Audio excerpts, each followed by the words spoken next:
I saw one officer went down there and it looked bad. One got a fractured skull. Never. Yeah. One went down and they had to drag him out. I remember that. Right. Oh wow, never. There were a lot of people filming. Alright guys, before this video even starts, you need to hear this one first. An officer on the absolute front line of a full-blown riot, taken down hard with a fractured skull, dragged out of the chaos right in front of everyone watching, unable to even stand on his own.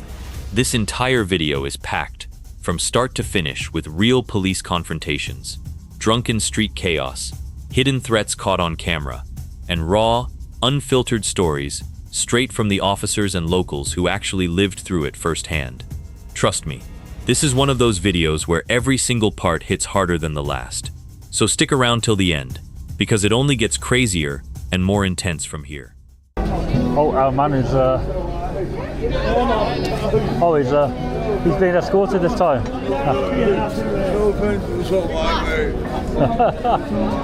Oh dear me. Oh dear. Oh, right.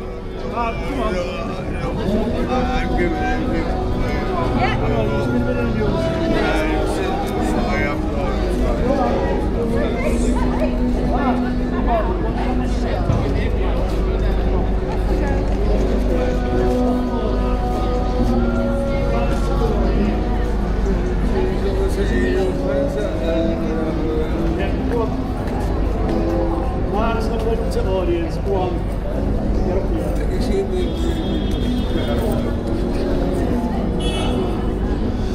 Well, I actually missed this guy. I was going to carry on walking, but he's well and truly been escorted out of the city centre this time by Yorkshire Police. I think it's South Yorkshire. There he goes, safe and sound. What channel are you on? Are you on channel? Maybe, yeah. Was he? I know you said that, yeah, but what does it look like, what you do? Is it like, do you know what I do watch? Blood and Bankrupt, I like that. I don't think is it like that? No, it's are you still recording? I'm not bothered, you know, it's just I'm not bothered. Do you know when people stand there? So, yeah. I knew your voice that with all. I've seen filming markets there. have you? It's for the market. pops up on feed on Then people try and Facebook, wind us on it, you know. The city centre? No, well, outside, yeah, Hillsborough, yeah. Oh, right. The A teacher. Okay. Alright guys, this one starts with the auditor, breaking down just how thin police presence actually is here in Sheffield city centre, openly questioning why so few officers are visible on a day when tensions are already clearly running high across the area. He draws a direct comparison to Manchester's Piccadilly Gardens, insisting the solution is simple: station multiple armed units there permanently and keep them visible around the clock, day and night, so trouble simply doesn't get the chance to take root in the first place before it spirals out of control. Moments later, the intoxicated man from earlier in the video resurfaces once again, except this time he's being quietly walked away by an officer who clearly already recognizes him on sight. A local face dealing with a familiar local problem, the kind of routine, almost tired encounter that says a lot about how often situations like this actually play out on these exact streets, week after week, without much really changing for anyone involved. To fight all the time. Right. So, like, more police than you've ever seen in your life. Always trouble. That sounds interesting. No, honestly. Always trouble. Have you not seen the videos of it last year? No, I don't think so. We don't only film like the drama, but the dramas tends to be There'll be drama. Charlie Beach and that. Yeah, Charlie, yeah. Very similar to He ran Charlie. here the other week. A few weeks ago, yeah. This is what it looked like tomorrow. Interesting. It's chaos, look. They'll start fighting here. Where's that at? Right here? That's or? just outside the stadium. Okay. That's just outside Wednesday Stadium. But this will, and then that's obviously at City Hall. The chaos. If you're going to come any day, I would have said you were going to come that day. I didn't know. The outside out pubs. That's what it looked like tomorrow. Really? Yeah. Is that bad with it? Yeah. Yeah? I can't tell you how many cops are coming down. Everybody's weekly leave is being cancelled. I didn't know that. Yeah. What time? What time is football tomorrow? It's either 12 or half 12, I'm not sure. It's lunchtime kick-off. Yeah. Oh, right. Quite early. They've stopped all trams as well, haven't they? So They hate every year there's fighting. There's lots and lots of police resources on. flares, horses. Yeah, flares, horses. Nice. I mean, last year, one of horses, some bloke had parved some bloke because he'd punched a police horse in the face. That's stupid. So I parved him because he was trying to rag the rider off, and then this other horse just came and went bam and squashed him into See that'd be great. thing. That's the kind of thing. That was the bestest thing I've ever seen in my life. Can we do that tomorrow? Yeah. Can you do that tomorrow? She can. Depends if someone punches an horse or not. But if you want drama, then that's the day you need to be there. Yeah. Because if Sheffield's going to kick off, it's going to be tomorrow. Oh, right. Yeah. Interesting. The man is fully removed from the city centre this time by South Yorkshire Police, officially closing out his disruption for good after multiple earlier attempts to move him along. With him gone, the auditor gets pulled into a longer, more relaxed conversation about his own content, what channel he films for, why he approaches auditing the way he does, and how the drama always seems to find him rather than the other way around, almost like trouble follows the camera itself wherever it goes. Talk then pivots hard into tomorrow's football match, with locals warning that fixtures like this always bring absolute chaos to the city centre.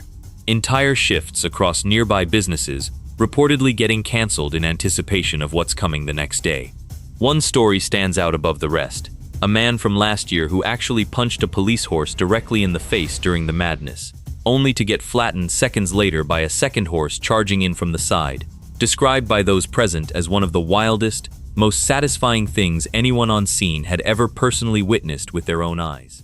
Good money out of that auditing there. I'm not going to ask you for figures, but you know, Yeah. he makes a fortune. You get a out of fancy it, kit, don't though. you? Yeah. So it It's must not be- fancy. It's more fancy than some people. 20 years Audit him. younger. Auditing's a bad word. I don't like that word. So you're going to get too many at it, aren't you? You need to be further than 20. So many people do auditing now, but it died. Yeah. Filming the police, filming security, it You died. get money, yeah. I work on it all the time. You can Right. get money, yeah, occasionally, you know. Trying to antagonise like security staff at shops and things like that. Yeah, so it got old. Everyone was doing that. Yeah, I've Right. had that before, but I was just nice to him and he went, "You're boring to film." Mark, There you go, right? Oh, he's back off. I seen him earlier. Down there. You're not inviting out Christmas parties, come on. You're had getting enough, sending haven't some you? bother, aren't you? No, you're harmless enough. Just go somewhere else. Off here. Don't want me pestering people for money. Mark, we can't hassle need to stalls. This is as accepted as it gets. Is it? Oh, man. It's happening now. It's a woman's touch. Woman's touch. Oh, you're talking now? You weren't talking earlier. Yeah. You were mumbling. Fresh air. You're going to find yourself a star on DJ Media. I thought it was like a golden bag. I'm just filming, mate. Cameraman. That's all I'm doing. Out for your vlog. The conversation shifts toward the business side of auditing itself, with locals bluntly asking how much money actually comes from filming police and security out in public, clearly curious whether there's real profit hiding behind it all, or if it's mostly hype. The auditor is refreshingly honest about it, admitting the space has become massively oversaturated over the years, that what used to guarantee views and reactions simply doesn't land the same way anymore, now that seemingly everyone with a phone is doing it. Things sharpen considerably when a woman aggressively pestering people for money gets called out directly on camera, her behavior challenged openly and without hesitation in real time, with a pointed, almost warning tone thrown her way about exactly where this kind of path eventually leads if it keeps continuing down the same road unchecked. But Devonshire Green does kick off, and then West Street later on at night. Right. Every bar, they'll be fighting outside. Really? It's all students, isn't it? It's all young, like, Right. get too drunk and fight. You're not got a bodyguard one. Not today. Do you have one with you though? Yeah. Same bodyguard as Charlie. Fred? Or Fred, yeah. Fred, Tay, Yeah. a few other ones. I can't take it home. The only problem with that is you have to plan it a little bit. Tell them you're going to want them there, pay the travel, pay them, and then you're pressured then to get content because you paid them. Yeah. If you don't get nothing, it's like a lot of money gone. Tomorrow at Sheffield. I was going to say, yeah, Jesus. What about you? What about everyone? We're on foot. Go on. I've got no Thanks, car. Mark.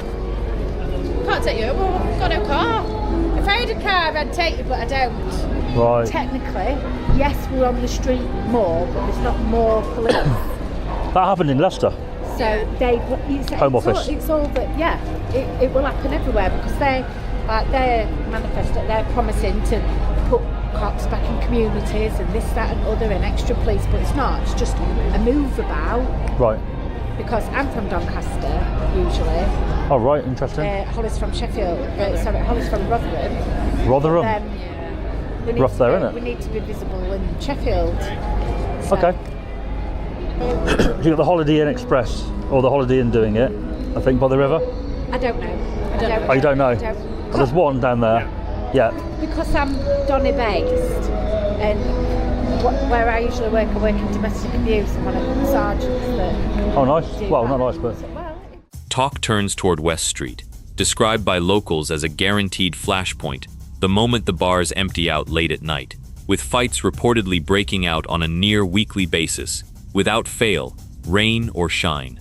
The conversation then shifts behind the scenes into how content creation actually works from a logistical standpoint, arranging bodyguards in advance, covering their travel costs out of pocket, and the added pressure that comes once real money changes hands, suddenly needing to walk away with usable, worthwhile footage just to justify the expense in the first place. It closes on a genuinely frustrated note, with locals pointing out how police manifesto promises of more visible officers returning to the community rarely, if ever, seem to actually materialize once the headlines and election cycles fade into the background. Interesting. I enjoy my job. It is interesting. But I'm mainly in the office, so I don't really, which is why I like to do a bit of overtime. There's not loads and loads of overtime, but this is one of the ones. Get you out. Yeah, I get to see a bit, but oh my god, we did it yesterday as well. We got paired together, it just totally flew. And we got a Yorkshire pudding wrap because it was lunchtime yesterday when we were here.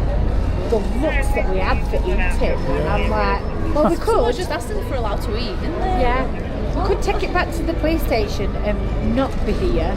But if something happens, we're going to be having to chuck this away. So You don't eat, then you're not going to be, ready to go, right, on a hard job or. Although sometimes, if I'm So I'm going to go down to that hotel at some point, have a little look. I'm not going to go in. I'm just going to talk to the people who live there, get their story.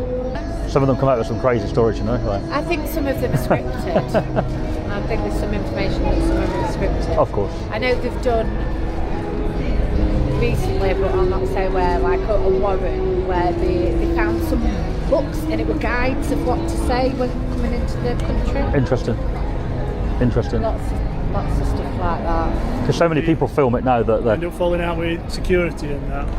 That usually kind of sometimes happens. What, at the hotels? Yeah, they usually. Yeah, back in the day when I used to go there. Falling out with them. I mean, there'll be different to the pig you do about going in and things like that. Yeah. Back in the day, it was filming the hotels for the security kickoff. Yeah. Now it's more filming them to put in a city centre video to show people that these people in the hotels, a lot of them are coming into the streets and committing crimes. Some of them are in Manchester. A police sergeant opens up surprisingly candidly about her actual day job, working domestic abuse cases based out of Doncaster, with street patrol only ever being occasional overtime rather than her main assignment or area of expertise. She shares a lighter, almost funny moment about grabbing lunch mid-shift the day before and getting judged openly by passers-by just for eating in public while still in full uniform on duty.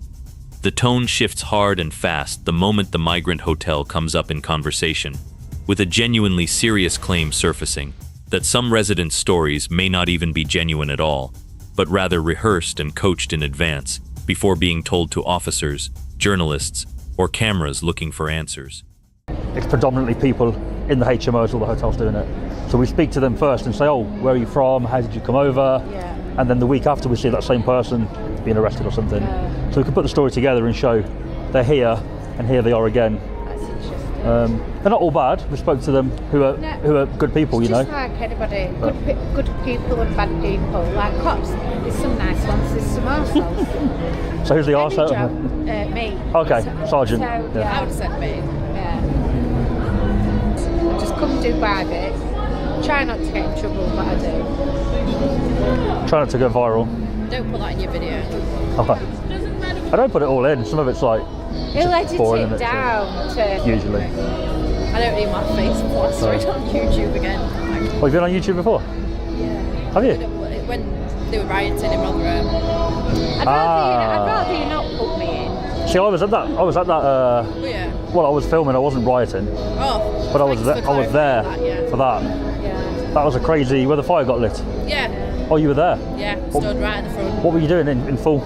No, I was one of the first ones there. Right. When it was, yeah. Oh wow. So there were just one line of us at first in front of the hotel. We were there. I was right in the action on that one.